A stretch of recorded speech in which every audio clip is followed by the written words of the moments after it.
naman ang bagsak ng isang lolo matapos makuhaan ng shabu sa Cebu. Pero depensa ni lolo, gamot niya ito sa hika. Para bigyan ng mukha ang balita, Mobile Journal, Yeda Pascual.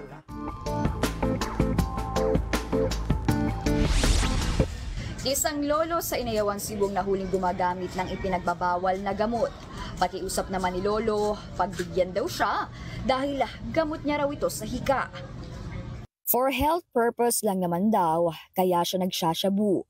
Yan ang katwiran ng 73 anyos na lolo matapos mahuli sa ikinasang anti-drug operation ng Police Station 7, Inayawan, Cebu noong February 8 pasado alas 2 ng madaling araw. Pag magkaano siya, gamit, mawala daw yung hika niya. Yun yung sabi niya nung in-interview sa dito. Mali. And meron naman tayong doktor, di ba? Anong silbi ng doktor?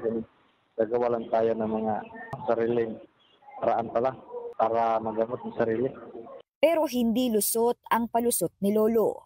Sa inisyal na impormasyon ng PNP, nakuhanan si lolo ng 6.12 grams ng shabu na nagkakahalagang 41,616 pesos. Matagal na rin daw itong si lolo sa watchlist ng PDEA. Sa ngayon, nasa kustodiya na siya ng pulisya at mahaharap sa kasong RA 9165 o Comprehensive Dangerous Drugs Act of 2002. Ayon pa sa PNP, hindi na bago sa kanila ang katwiran na ginagamit ang shabu sa hika. Kaya alamin natin anong say ng eksperto dito. So they feel more elated, they feel more euphoric, they feel more alert. At ito yung mga nagiging dahilan kung bakit akala nila gumagaling sila. Pero hindi yung totoo, hindi yan ang gamot sa asthma. At ipinagbabawal talaga na gamot ang methamphetamine. Isa pa, may mga pag-aaral din na sinasabi na ang asthma ay hindi gagaling dyan sa bagkus, no? Yung mga respiratory illnesses ay mas lalala. Kaya take note sa paalala ni Doc para sa mga ginagawang lunas ang droga sa sakit. Tigil-tigilan na po ninyo yan. Yung mga bisyo na yan, wala pong magandang maidudulot yan sa mga buhay ninyo. So, hindi siya makakatulong.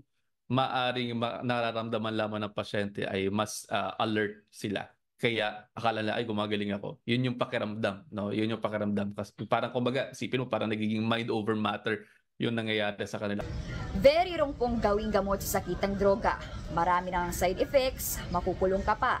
Kaya kung may sakit, huwag mag-adik, magpakonsulta. Mobile Journal Yeda Pascual po. Hatid ang mukha ng balita.